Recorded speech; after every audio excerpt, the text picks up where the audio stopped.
was really a fun to play with you. Thank you, Peter. But it's time to go home now because tomorrow there is my school. Peter, even I also have school. Yeah, I know, Tony, but in my school tomorrow there is a Roy Sir's lecture, and it is really very interesting because Roy Sir is going to announce all the names those who have given the right answer in the comment box. Okay, Peter. Bye, Tony. Bye, Peter.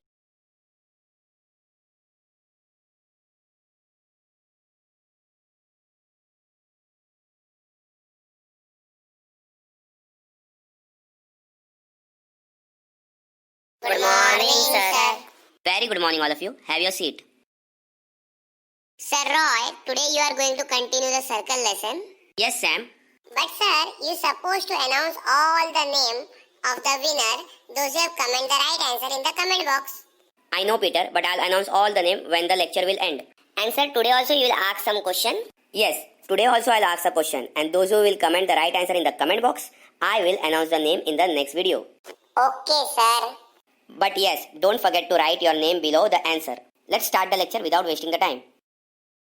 Okay, all my dear students, let us continue with chapter 3 circle, and we are going to see today practice set 3.2.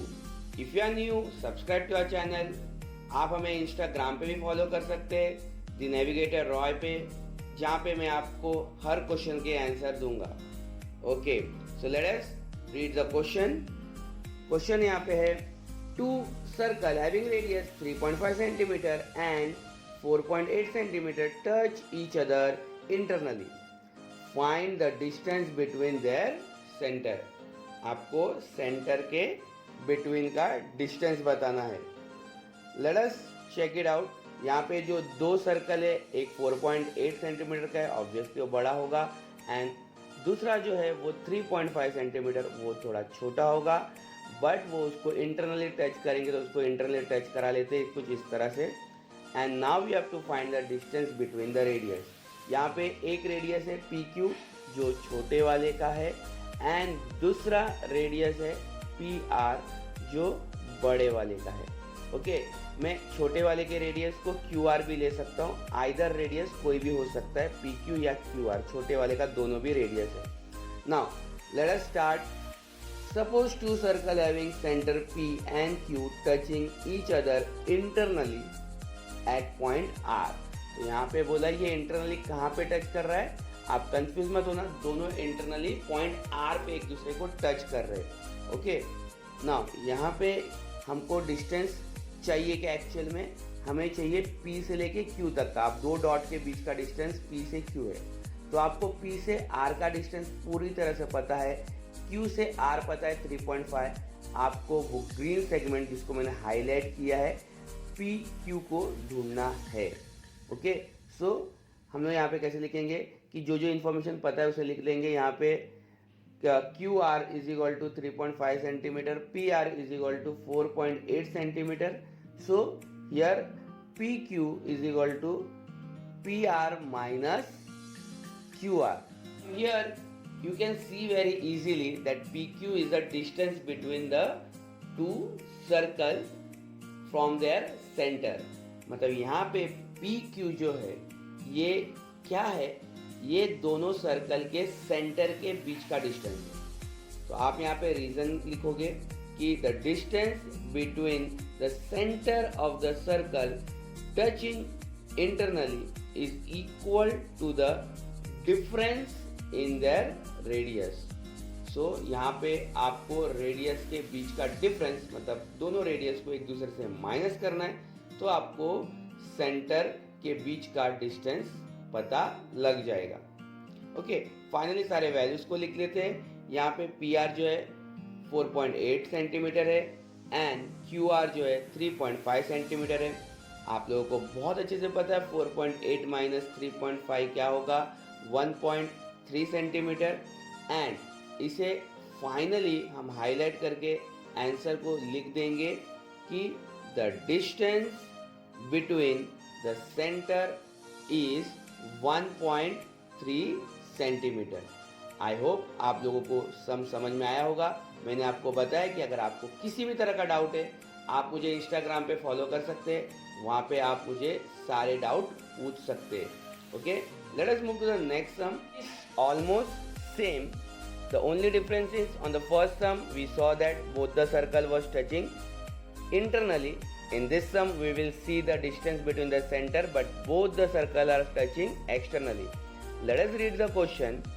Two circles of radii 5.5 cm and 4.2 cm touching each other externally. Find the distance between their centers.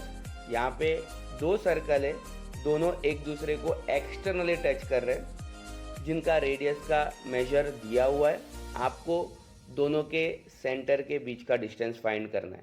तो यहाँ पे हम लोग दोनों circle को draw कर लेंगे, एक 5.5 सेंटीमीटर का रेडियस वाला और एक 4.2 सेंटीमीटर का रेडियस वाला, और उसको टच कराएंगे एक्सटर्नली. डायग्राम फाइनली कुछ इस तरह दिखाई देगा और आपको ढूंढना है P से लेके R तक का मेजर.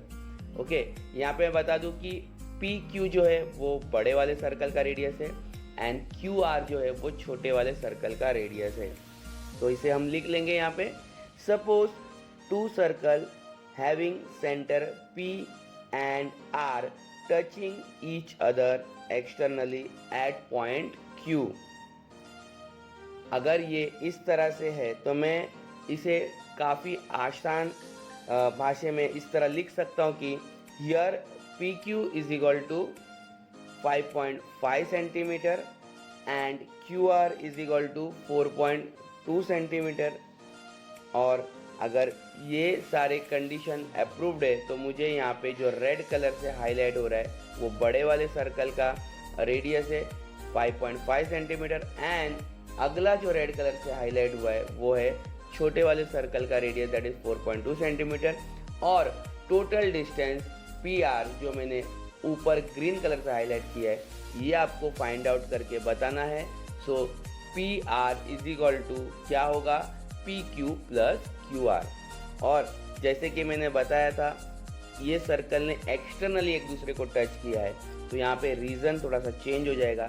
जब एक्सटर्नली टच करता है तो रेडियस को हमें यहाँ पे माइनस नहीं, हमें यहाँ पे क्या करना है, ऐड कर लेना है. तो रीज़न कुछ इस तरह लिखेंगे.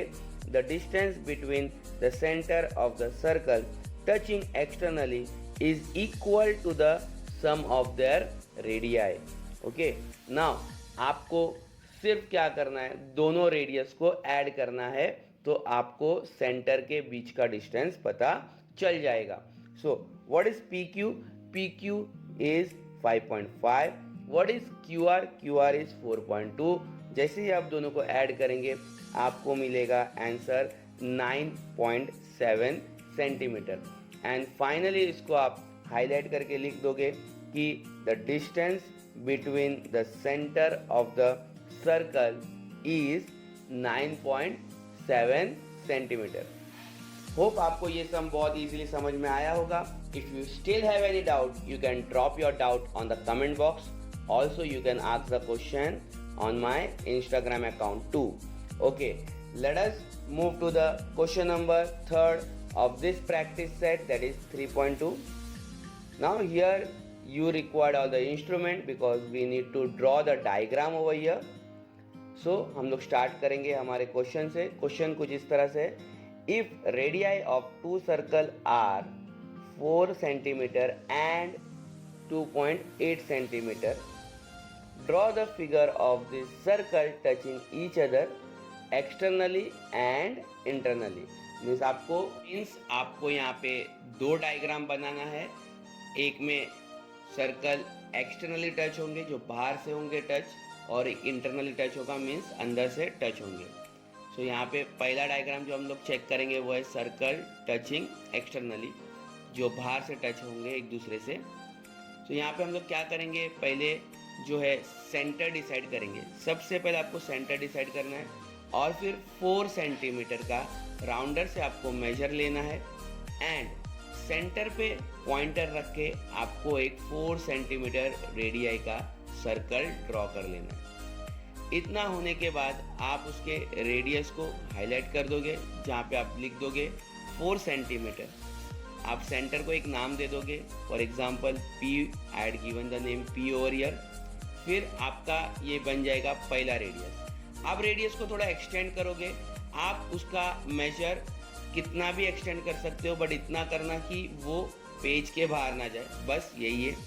वहाँ पे आप उस मेजर के ऊपर 2.8 सेंटीमीटर जो आपको बाहर से एक्सटर्नली एक पॉइंट मिला है, वहाँ से आप एक आर्क ड्रॉ करोगे। उस आर्क के मदद से आप उसे सेंटर कर दोगे। सेंटर से फिर से एक सर्कल ड्रॉ करोगे जो 2.8 सेंटीमीटर का होगा, और आप देखोगे वो उसको एक्सटर्नली एक पॉइंट पे टच कर रहा है। तो मैंने यहाँ पे नाम दे दिया कि वो Q है, और आपको मिल गया यहाँ पे डायग्राम जो एक दूसरे को एक्सटर्नली टच कर रहे हैं। नाउ चेकआउट कर लेते हैं कि इंटरनली कैसे एक दूसरे को टच करेंगे। इंटरनली टच करने के लिए आपको क्या करना पड़ेगा, जो सर्कल है उसे आपको पहले बड़े वाले को ड्रॉ करना पड़ेगा, दैट इज़ 4 सेंटीमीटर वाले रेडियस के सर्कल को फर्स्ट आपको ड्रॉ कर लेना पड़ेगा। आप यहाँ पे जैसे ही 4 सेंटीमीटर वाले सर्कल को ड्रॉ करोगे तो आपको उसके लिए लगेगा स्केल राउंडर, जैसे कि आपको पिछले डायग्राम में लगा था। सो सबसे पहले आपको यहाँ पे भी सेम चीज़ करना है, सेंटर डिसाइड करना है। आपने एक बार सेंटर डिसाइड किया, फिर आपको लेना है 4 सेंटीमीटर, और 4 सेंटीमीटर का जो आप राउंडर ओपन करके आप उसे एक सर्कल में कन्वर्ट कर लोगे। तो जैसे ही सर्कल ड्रॉ हो जाएगा, सर्कल ड्रॉ होने के बाद आपको फिर से वही चीज़ करना है कि जो रेडियस है उसे हाईलाइट कर लेना है। देखो यहाँ पे मैंने पहले सिर्फ इसको बताया, आपने पहला 4 सेंटीमीटर लिया, 4 सेंटीमीटर लेने के बाद सेंटर पे रखा पॉइंटर को। आपको देखो ज़्यादा कुछ नहीं करना है, सिर्फ सेंटर में पॉइंटर को रखना है, ओके। और यहाँ पे बना लेना है पहला सर्कल, ओके। बस आपको इतना ही करना है। फिर आप सेंटर को नाम दे दो P और एक सेंटर को नाम दे दो Q। फिर आपको Q से जो आपका एक्सटर्नल पॉइंट है वहाँ से आपको 2.8 सेंटीमीटर का एक राउंडर से आर्क बना लेना है, और ये जो आर्क बनेगा यही आपका होगा सेकेंड सर्कल का सेंटर। तो जैसे ये सेकेंड सर्कल का सेंटर बन जाएगा, उस सेंटर के ऊपर पॉइंटर रख के आपको एक सर्कल क्रिएट कर लेना है। जैसे ही वो सर्कल क्रिएट हो जाएगा, आपको दिखाई देगा कि जो सर्कल है एक दूसरे को इंटरनली टच कर रहे हैं। Let us move to the next question, that is question number 4। And ये जो क्वेश्चन है इसमें आपको प्रूफ करना है एंड में कुछ फाइंड भी करना है। तो क्वेश्चन काफ़ी जो है इंटरेस्टिंग है, और इसका जो सॉल्यूशन है वो काफ़ी बड़ा है। तो मैं आपको सजेस्ट करूँगा कि आपको इसे बहुत ध्यान से देखना है। मैं सबसे पहले क्वेश्चन को रीड कर लेता हूँ। In the adjoining figure, the circle with center P and Q touch each other at R. A line passing through R meets the circle at A and B respectively. Prove that, आपको यहाँ पे 3 चीज़ proof करना है। क्या क्या proof करना है, उसके पहले हम डायग्राम को ड्रॉ करते हैं कि 2 सर्कल है जो एक दूसरे को एक्सटर्नली टच कर रहे हैं। तो आपको पता ही है एक्सटर्नली टच कैसा होता है, ओके। ना यहाँ पे जो P एंड Q है ये दोनों का सेंटर है, और जो पॉइंट एक्सटर्नली टच हुआ है वो पॉइंट है R। वहाँ से एक लाइन पास हुआ है, और उस लाइन के मदद से जो डायग्राम क्रिएट हुआ है वहाँ पे आपको इजीली दिखाई दे रहा है कि 2 ट्रायंगल है। अब आपको क्या प्रूफ करना है कि सेगमेंट AP जो है वो पैरेलल होगा BQ से, एंड ट्रायंगल APR जो है वो सिमिलर होगा ट्रायंगल RQB से। फाइनली एक चीज़ फाइंड भी करना है। फाइंड क्या करना है, find angle RQB if angle PAR is equal to 35 degree. Now यहाँ पे तीनों चीज़ आपको फाइंड करना है। Let us check out one by one. हम लोग सबसे पहला एक ट्रायंगल ले लेंगे, इन ट्रायंगल PAR जो छोटा वाला ट्रायंगल है, देखो छोटे सर्कल का ट्रायंगल। सो उस ट्रायंगल में आपको PA जो है वो दिखाई देगा, वो इक्वल है PR से। क्यों? क्योंकि ये जो दोनों सेगमेंट है ये है सर्कल का रेडियस, और एक ही सर्कल का अगर रेडियस होगा तो दोनों एक दूसरे से ऑब्वियसली कॉन्ग्रुएंट होगा। रीज़न भी हम वही लिखेंगे, radius of a same circle. और अगर ये इक्वल है तो फिर ट्रायंगल PAR जो है ये बन जाता है आइसोसेलेस ट्रायंगल, और आपको पता है आइसोसेलेस ट्रायंगल का दोनों एंगल जो होगा वो कॉन्ग्रुएंट होगा, that is PRA and PAR। उसे मैं हाईलाइट करके भी आपको बताऊंगा ताकि आपको इजीली समझ में आए। ब्लू कलर से हाईलाइट किया है एंगल PRA को, और ग्रीन कलर से हाईलाइट किया है PAR को, और इसके सामने रीजन लिख देंगे isosceles triangle theorem. Okay, now हमें यहाँ पे मिल चुका है दोनों एंगल जो है वो एक दूसरे से कॉन्ग्रुएंट है, उसे भी मैं हाईलाइट करके भी दिखा दिया हूँ आपको, रेड कलर से एंगल भी बना दिया हूँ। आपको एग्ज़ाम में चाहिए तो आप इस तरह से रेड कलर का जो एंगल मैंने बनाया है आप उसी तरह से हाईलाइट करके दिखा सकते हो। नाउ अगर एक बार आपका ये हो गया है तो सिमिलरली आप बड़े वाले सर्कल में आ जाओ, और उस बड़े वाले सर्कल में जो ट्रायंगल दिखाई दे रहा है दैट इज QBR। यहाँ पे भी हम सेम चीज़ करेंगे कि जो QR है वो QB से इक्वल होगा, क्योंकि फिर से ये जो है एक ही सर्कल के दो रेडियस है, और अगर ऐसा है तो फिर से दो एंगल जो है वो सिमिलर हो जाएगा या कॉन्ग्रुएंट हो जाएगा। रीज़न क्या होगा, क्योंकि ये होगा आइसोसेलेस ट्रायंगल के एंगल्स। ओके, तो पहले हम इसका रीज़न लिखेंगे कि जो radius of a same circle है, फिर आ जाएंगे दोनों एंगल पे। एंगल आप लिखोगे RBQ is congruent to angle QRB। मैं इसे आपको हाईलाइट करके दिखा दूंगा कि RBQ कहाँ पे है। तो चेकआउट करते हैं कि RBQ कहाँ पे आपको डायग्राम को देखना है। RBQ जो ब्लू कलर से हाईलाइट किया है एंड QRB जो रेड कलर से हाईलाइट किया है, तो ये एक दूसरे से कॉन्ग्रुएंट है। और यहाँ पे भी सेम रीज़न लिखेंगे आइसोसेलेस ट्रायंगल थ्योरम। ओके, बस आपको ये चीज़ याद रखना है कि आपने क्या प्रूफ किया है, और एक बार ये प्रूफ करने के बाद हम लोग इसे देखो, आप एग्जाम में वो रेड एंड ग्रीन कलर से हाईलाइट नहीं करेंगे, आप पेंसिल से इस तरह से एंगल बना सकते हो जो मैंने रेड कलर से बनाया था, और आप उसे हाईलाइट करके एग्जाम में दिखा सकते हैं। ओके, तो आपको यहाँ पे दोनों चीज़ों की मदद से एक चीज़ मिलेगा कि एंगल PRA जो है वो भी कॉन्ग्रुएंट होगा एंगल QRB से। पहले हम डायग्राम को ड्रॉ कर लेते ताकि आपको इसलिए समझ में आ जाए, नहीं तो आपको समझ में नहीं आएगा कि मैं कौन से एंगल की बात कर रहा हूँ, क्योंकि यहाँ पे डायग्राम का बहुत ही इंपॉर्टेंट रोल है। डायग्राम को देखते हुए ही आपको सम को सॉल्व करना है। तो यहाँ पे मैंने फिर से उसी डायग्राम को रेडी कर लिया है, जहाँ पे आपको दिखाई दे रहा है कि R जो है वो एक दूसरे को एक्सटर्नली टच किया है, और उसकी मदद से जो डायग्राम क्रिएट हुआ है यहाँ पे आपको दो ट्रायंगल दिखाई दे रहा है। नाउ यहाँ पे हम लोग लिखेंगे कि जो एंगल है PRA वो कॉन्ग्रुएंट होगा QRB से। देखते हैं वो ट्रायंगल कहाँ पे है और वो क्यों एक दूसरे से कॉन्ग्रुएंट है, क्योंकि वो वर्टिकली ऑपोजिट एंगल है। तो वर्टिकली ऑपोजिट एंगल है और है कहाँ पे, ज़रा हम लोग उसे चेक करेंगे कि जो PRA जो है एंड QRB जो है वो एक्सटर्नल पॉइंट पे है, आप उसे चेक कर सकते हो। इस तरह से आपको मिल जाएगा कि जो PAR है वो RQB से भी कॉन्ग्रुएंट होगा, क्योंकि सबसे पहला चीज़ में आपने एक दूसरे को आइसोसेलेस ट्रायंगल से कॉन्ग्रुएंट बताया था, सेकेंड चीज़ में बड़े ट्रायंगल में एक दूसरे को आइसोसेलेस ट्रायंगल से बताया था, थर्ड में वर्टिकली ऑपोजिट एंगल से बताया था। तो ऑब्वियस सी बात है जो PAR है वो RBQ से भी कॉन्ग्रुएंट होगा ही होगा। Now but they are the pair of alternate angle. अगर आप उसको बहुत अच्छी तरह से ध्यान दो तो आपको Z जैसा कुछ दिखाई देगा। सो मैंने उसे हाईलाइट किया है तो आपको दिखाई दे रहा होगा कि Z जैसा है।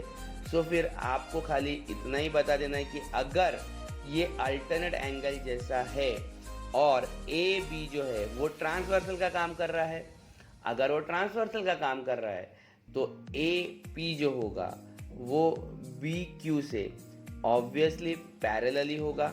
ओके, सो फाइनली हम उसे लिखेंगे कि जो AP है वो BQ से पैरेलल है because of alternate angle test. Okay, now यहाँ पे रीज़न लिखना काफ़ी ज़रूरी है क्योंकि विदाउट रीज़न आपके मार्क्स कट सकते हैं। सो आप यहाँ पे रीज़न लिखना बिल्कुल मत भूलना। आपको यहाँ पे लिखना है alternate angle test. And now let us move to the second part of this same question.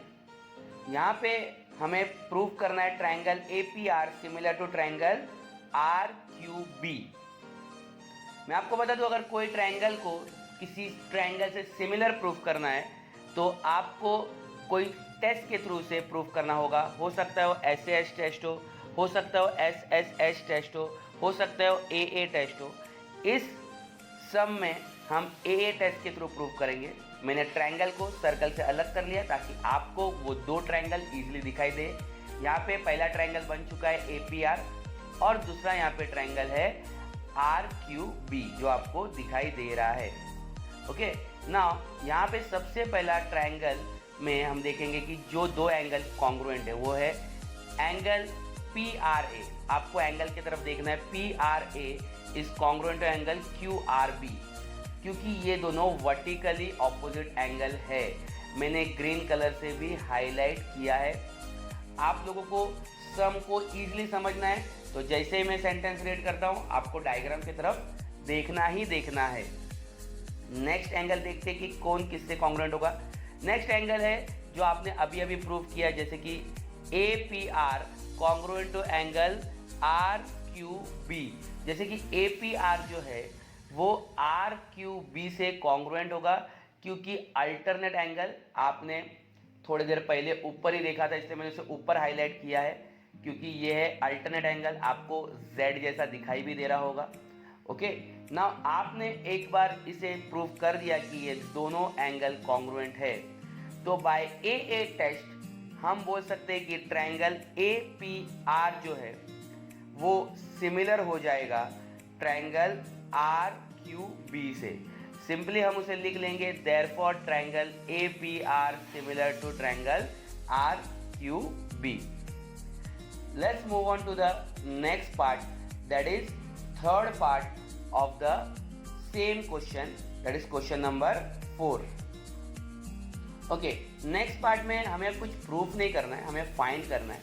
मगर मैं आपको बता दूं, अगर आपको इस सम से रिलेटेड या किसी भी सम से रिलेटेड कोई भी डाउट है, आप हमें इंस्टाग्राम पे भी फॉलो कर सकते हैं। मेरा इंस्टाग्राम में आप जाके सर्च कीजिए द नेविगेटर रॉय और मैं वहाँ पे आपको किसी भी क्वेश्चन का जवाब दे दूंगा। ओके, नाउ यहाँ पे डायग्राम को फिर से क्रिएट करते हैं। जैसे कि आपको पता है डायग्राम काफ़ी इम्पॉर्टेंट है, तो डायग्राम को फिर से बना लेते हैं ताकि सारी चीज़ें अच्छे से दिखाई दे। और ये एंड पार्ट ऑफ द सम है तो ये काफ़ी इम्पॉर्टेंट भी है। यहाँ पे दिया है कि एंगल PAR जो है वो 35 डिग्री है और हमें बोला है कि फाइंड करो एंगल RQB। ओके, सो यहाँ पे हम पर्टिकुलरली एक ट्रायंगल को लेंगे और उस ट्रायंगल के थ्रू हम लोग दूसरे ट्रायंगल में जाएंगे और उसमें 180 डिग्री, जैसे कि आपको पता है major of all angle of a triangle 180 होता है, उस तरह से सम को सॉल्व करेंगे। देखते हैं कैसे, जो मैंने बताया उसको हम लोग सम के थ्रू देखेंगे। Angle RBQ is equal to angle PAR, क्योंकि RBQ PAR से कॉन्ग्रुएंट है और PAR अगर 35 है तो RBQ भी कितना हो जाएगा 35 डिग्री। तो यहाँ पे मैंने एक ट्रायंगल से दूसरे ट्रायंगल को लिंक किया है, बट हम लोग आ जाएंगे ओनली एक ही ट्रायंगल में, वो है बड़े वाले। और आपको सिर्फ ग्रीन वाला जो ट्रायंगल यहाँ पे दिखाई दे रहा है उसी के ऊपर ही ध्यान देना है, इसलिए मैंने उसे पहले हाईलाइट कर दिया है RQB पे। ओके, अब यहाँ पे RQB पे आपको करना क्या है, बहुत ही सिंपल है। आपको तीनों angle means R plus Q plus B is equal to 180 लिखना है, लेकिन सिर्फ R plus Q plus B मत लिखो। अब जब R लिख रहे हो आप उसको QRB या BRQ की तरह लिख सकते हो। मैं बताता हूँ आपको कैसे लिखना है। जैसे RQB पहले ले लिया तो अभी RBQ सेकेंड ले लिया प्लस QRB। आपको इतना ध्यान देना है कि मिडल में एक बार Q है, एक बार मिडल में B है, एक बार मिडल में R है, is equal to 180 degree. Okay, now इसका रीज़न आपको लिखना बहुत ज़रूरी है। रीज़न आपको पता भी है कि sum of measure of all angles of the triangle is 180 degree.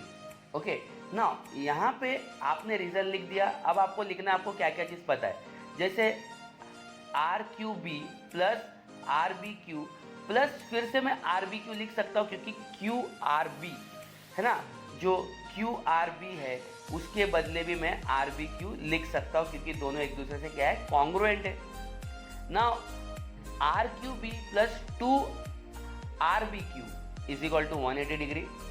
Okay, now यहाँ पे आर क्यू बी को मैं वही रखता हूँ क्योंकि मुझे उसके बारे में कुछ पता नहीं कि वो कितना डिग्री का है, बट 2 आर बी क्यू कितना है, जरा सम के थोड़ा ऊपर वाले लाइन में देखो, आपने ही फाइंड किया है कि वो 35 डिग्री है, तो 2 इंटू 35 डिग्री।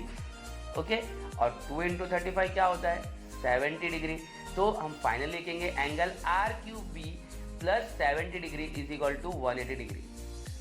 अब 70 माइनस हो जाएगा 180 से, तो आपको मिलेगा R Q B is equal to 110 degree. Now finally आपने इस सम के सारी चीज़ों को फाइंड कर दिया है और इस तरफ हाईलाइट करके आंसर को लिख सकते हैं, angle R Q B is equal to 110 degree. Let's move to the last sum of this practice set, that is the fifth sum. Let us read the question. In the adjoining figure, the circle with center A and B touch each other at E. Line L is a common tangent which touches the circle at C and D respectively. Find the length of segment CD if the radii of the circle are 4 cm and 6 cm. देखो student, आपको focus करना है segment CD को find करने के लिए। तो आपको यहाँ पे पहले डायग्राम को रेडी करते हैं, दोनों सर्कल एक दूसरे को एक्सटर्नली टच कर रहे हैं, तो इस तरह से बनेगा हमारा डायग्राम। ये डायग्राम बनने के बाद सबसे पहला जो चीज़ है, हमें पता है कि एक जो टेंजेंट क्या होता है, जो सर्कल को बाहर से टच होते हुए निकल जाए, इट्स कॉल्ड टेंजेंट। तो यहाँ पे सर्कल को जो टच होते हुए लाइन निकल रहा है वो एक ही कॉमन लाइन है जो दोनों को टच होते हुए निकला है, वो है सी डी। ओके ना, तो यहाँ पे सी और डी के ऊपर हम लोग बोल सकते हैं कि लाइन सी डी जो है ये कॉमन टेंजेंट का काम कर रहा है। Now let us start with the construction. यहाँ पे हम लोग कंस्ट्रक्शन करेंगे कि draw segment A F perpendicular to B D. यहाँ पे हम लोग A F perpendicular to B D को ड्रॉ करेंगे। मैं आपको बताऊंगा A F perpendicular to B D कैसे ड्रॉ करना है, लेकिन मैंने यहाँ पे पहले क्यों लिख दिया, क्योंकि अगर मैं अभी आपको A F perpendicular to B D बता दूँ तो आपको समझ में नहीं आएगा कि हम सम में कर क्या रहे। तो थोड़ा सा वेट करो, मैं आपको बताऊँगा कि आपको वो कब करना है। ना यहाँ पे segment AC and segment BD are the radii of a circle with center A and B respectively, ये तो मुझे क्वेश्चन से ही पता चला। And line CD is a common tangent to those circle, ये भी मुझे क्वेश्चन से पता चला, तो ये मैंने लिख लिया। ना यहाँ पे मैं ले लूँगा कि angle ACD is equal to BDC is equal to 90 degree. आपको देखना है डायग्राम पे, अब पूरा डायग्राम पे आपका ध्यान होना चाहिए। ACD कहाँ पे है और BDC कहाँ पे, ज़रा आपको ध्यान देना है। और आपको पता है कि रेडियस और टेंजेंट जब एक दूसरे से कनेक्ट होते तो वो 90 डिग्री होते, और यहाँ पे दो टेंजेंट मीन्स टेंजेंट तो एक ही है बट दोनों सर्कल का है, तो यहाँ पे दोनों एंगल बन जाएगा और दोनों एंगल 90 डिग्री का होगा। तो मैं बोल दूंगा कि ACD is equal to ADC which equal to 90 degree. Now यहाँ पे AFD जो है वो भी 90 डिग्री है, तो मैं पहले बताता हूँ कि AFD कहाँ पे बनेगा और कैसे बनेगा, उसे हम देखेंगे। और CAF भी 90 डिग्री है, हम एक एक करके उसको देखेंगे कि वो कैसे बनेगा। मैंने कंस्ट्रक्शन में उसे बनाने के बारे में बताया है, बट उसे मैं बनाऊंगा अभी। तो देखो कैसे बन रहा है AFD। तो AFD जैसे ही बनेगा आपको एक रेक्टेंगुलर शेप दिखाई देगा। ओके, नाउ यहाँ पे AFD बन चुका है। तो अगर तीन एंगल एक क्वाड्रिलेटरल का अगर 90 होता है तो ऑब्वियसली चौथा भी 90 होगा। अगर चारों एंगल 90 है तो मैं बोल सकता हूँ कि क्वाड्रिलेटरल, यहाँ पे क्वाड्रिलेटरल के ऊपर फोकस करो, उसको मैं हाईलाइट करके बताऊंगा, लेकिन आप देखने की कोशिश करो। AFDC इज अ रेक्टेंगल क्योंकि उसके सारे एंगल्स के मेजर 90 डिग्री है। देखो मैंने रेड कलर पे हाईलाइट किया और उसको मैं नीचे ले लेता हूँ ताकि मुझे उसके अंदर वर्क भी करना है। फाइनली आपको याद रखना है कि आपको CD ढूंढना है, आपका फोकस CD पे रहना चाहिए। नाउ यहाँ पे आपको ये तो पता चल गया कि CD अगर आपको पता करना है तो AF को भी पता कर लोगे तो भी चल जाएगा, क्योंकि AF और CD एक होगा, क्योंकि दोनों क्या है, रेक्टेंगल के ऑपोजिट साइड है। बट यहाँ पे रेक्टेंगल के दूसरे ऑपोजिट साइड भी है, जहाँ पे CA 4 सेंटीमीटर है और DF भी 4 सेंटीमीटर है, उसे भी मैं लिख लूँगा।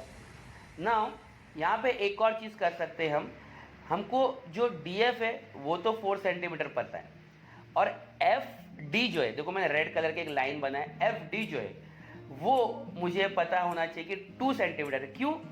क्योंकि पूरा DB जो है वो रेडियस है, और रेडियस अगर 6 है तो बचा हुआ FB वो 2 सेंटीमीटर ही होगा, या आप उसको BF भी बोल सकते हो। ओके, यहाँ से आपको मिल गया BF। अब इसका करना क्या है, जो आपको ये BF मिला है इसका आपको करना क्या है वो मैं इस पेज में बताऊंगा। आपको फिर से बता दूं, अगर आप नए हो और आपको हमारे पढ़ाने का तरीका बहुत अच्छा लग रहा है या फिर आपको मज़ा आ रहा है तो हमारे चैनल को अभी के अभी सब्सक्राइब करो। आप अगर जुने हो, आप हमारे साथ पहले से जुड़े हुए हो, तो आप हमारे चैनल को और भी प्रमोट कर सकते हो हमारे वीडियोस को दूसरे के पास शेयर करके। तो प्लीज़ आप हमारे वीडियोस को सभी से शेयर करो। आप बताओ कि हम कितने बेहतरीन तरीके से आप तक मैथ्स 2 जो सबसे हार्ड है और उसका सबसे जो इम्पॉर्टेंट लेसन है वो है सर्कल, उसे हम किस तरह आपको ईजिली समझा रहे। तो इसे आप हमारे चैनल को सपोर्ट कीजिए, हमारे जो वीडियोस है उसको सपोर्ट कीजिए, ताकि हम और आगे बढ़ सके। और हाँ, जितना हम आगे बढ़ेंगे उतना हम और अलग अलग और अच्छे तरीके से आपके सामने सम को प्रेजेंट करेंगे और आपको बताएंगे कि सम को और इजीली कैसे किया जाता है। यस, तो हमें मिल गया था अभी BF, ये याद रखना है, आपको BF मिला था 2। नाउ सिर्फ इतना करना है, आपको देखना है AB। देखो मैंने AB एक लाइन ड्रॉ किया है, AB is equal to AE plus EB। Okay, ये क्यों किया मैंने? क्योंकि the distance between the centre of a circle touching each other externally, ये आपने पढ़ा था सम नंबर 1 में, जहाँ पे एक्सटर्नली जब सर्कल एक दूसरे को टच करते हैं आप दोनों को प्लस कर सकते हो, जिससे पता चलता है कि रेडियस के बीच का डिस्टेंस जो होता है वो सेगमेंट का भी डिस्टेंस वही होता है।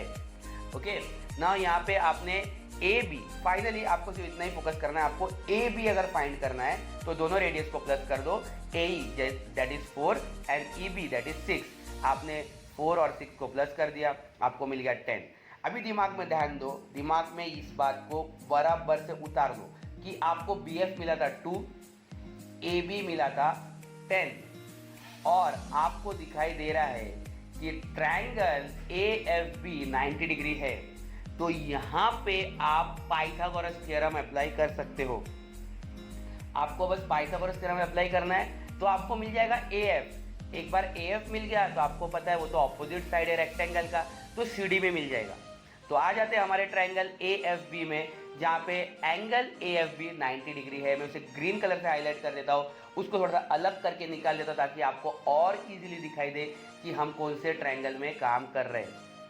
ओके, नाउ यहाँ पे AFB में आपको पता है एंगल AFB 90 डिग्री है।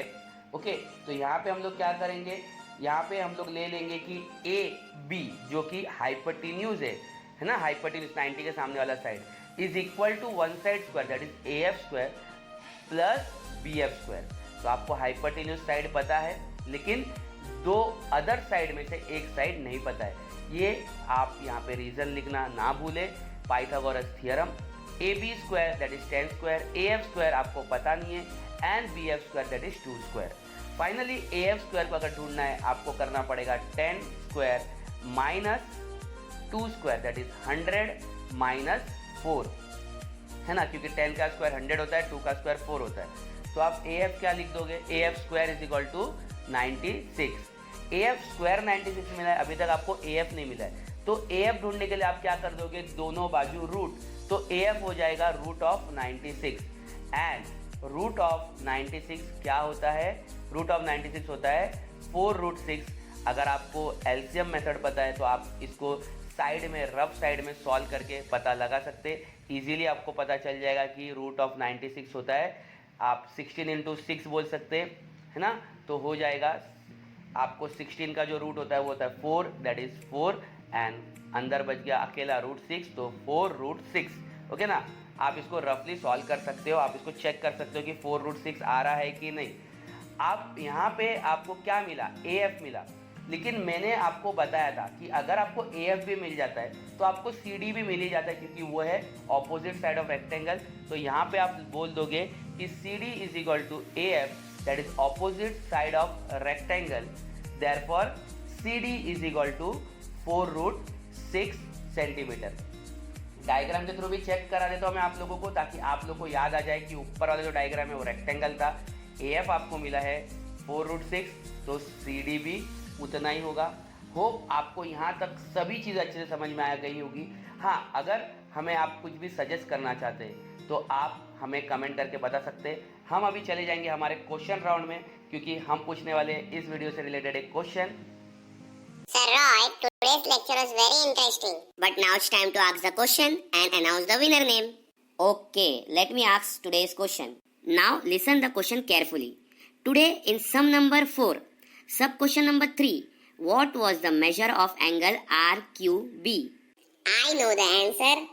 And yes, I will comment the right answer in the comment box.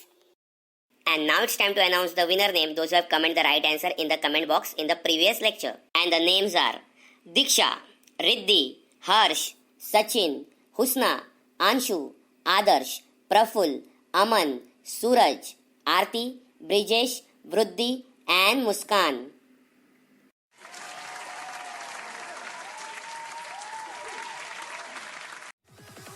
Thank you for watching our video. आप सभी का हमारे तहे दिल से धन्यवाद है हमारे इस वीडियो को देखने के लिए। इसी तरह हमारे साथ बने रहिए, हमें सपोर्ट कीजिए, हमारे चैनल को सब्सक्राइब कीजिए और हाँ, हमारे वीडियोस को ज़्यादा से ज़्यादा अपने फ्रेंड्स के साथ शेयर कीजिए।